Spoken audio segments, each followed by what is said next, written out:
What do you make of kind of the Leafs transactions over the last couple of weeks? Yeah, I mean, it's kind of been a weird offseason. You know, you see Mitch Marner leave, obviously huge hole, and it's just the way they've been doing it.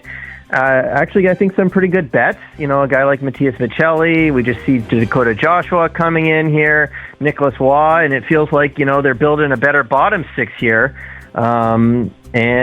But obviously without the ability to replace Marner, which of course he can't really, unless like there's just not many options out there. So it's been interesting, but I like a lot of what they've done at the bottom of the lineup, and still I'm sure there's still moves to be made before we get to game one of the season, but kind of a bit of a weird offseason, I guess, so far for the Leafs.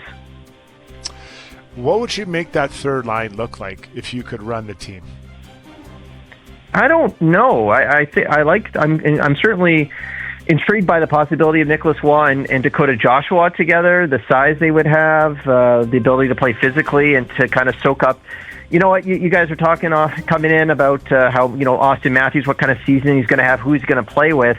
And with the way the lineup's coming together, maybe, you know, he won't be needed to be relied upon to play quite as many defensive zone starts and kind of matchup roles. Certainly, they're going to lean on him a lot for those top-line matchups, but maybe you can free him up a little bit more if you have a responsible line led by Nicholas Waugh and even a Scott Laughton maybe led fourth line that can soak up some defensive zone starts, and you can create more opportunities for a Nyes, Matthews, and whoever, maybe it's Domi over there, line to really do some damage offensively. So I think that there's going to be a bit more, maybe you'll lose the high-end skill of Marner, but maybe a bit more flexibility to make the whole lineup a little bit more effective.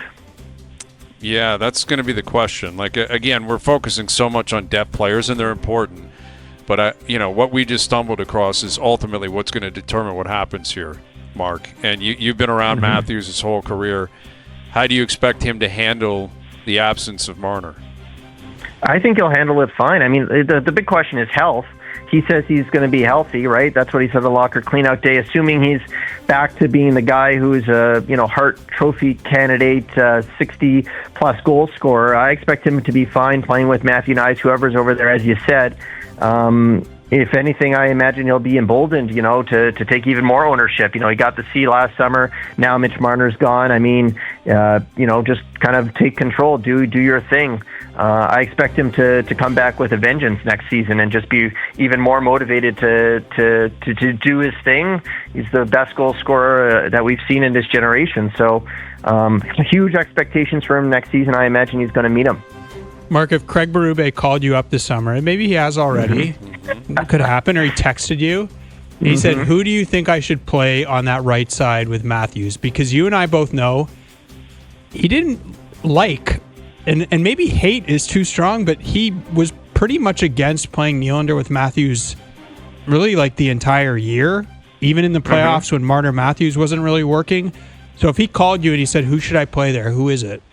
I'd put Domi there. That he and Matthews work well, and I'm sure there's some reluctance, right? The reason maybe Nylander didn't get a long look with Matthews or a longer look with Matthews is just the preference to play Matthews against top lines and in defensive situations, and maybe you don't want Nylander there. Maybe you don't want Domi there, of course. But there's no perfect answer to the question right now. There's no perfect player to slot in there. So I would go. Domi got off to, as we know, did not have a great year last year. I go to him and say, I'm putting you in a prominent spot. You played well with Matthews. You get this chance to start. Go to work. That's what I would do. Matthews and Nyes have good chemistry. Domi and Matthews have played well in the past. And then Tavares and Nylander. You should have another effective line there, and then you build out from there, and you hope you have a good kind of shutdown third line that you can, entrust to the defensive matchups. And that's what I would do. That's at least how I would start. And obviously things are going to bounce around, but you've got to get more out of Domi during the regular season next year, and I think that's a great way to do it as well. Masters, I've been screaming all the way from Edmonton that the Leafs need to get a puck-moving D. They don't have enough of it, or they have maybe one. These guys aren't exactly biting. Jonas is nodding his head now, like, yeah, I'm with you, Struddy. But what do you say, Masters? Are you happy with what they have there, or do they need the guy I gave an example to is Shane Gothenspier? Not saying they can get him or he's the perfect guy, but quick puck moving, get it up to this group of forwards.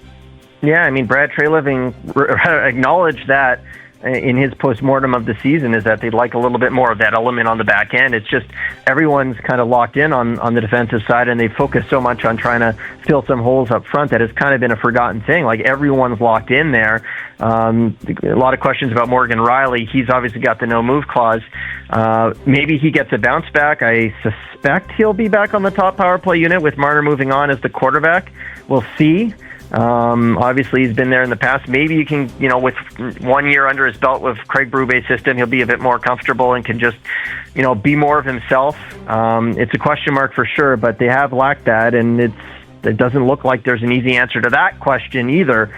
But I would agree that they could use that. It certainly was evident that it was lacking. That said, I still think they have the pieces to make a really good defense core, and maybe that's something that they have to address during the season at some point here, see how things play out. Same as with the top six forward that they need. It might take some time for all the pieces to go into place. I like that Treliving's been patient here and seems to be willing to be patient, not rush into anything, not make a mistake, and just wait for the right piece to kind of become clear, or the right option to become clear.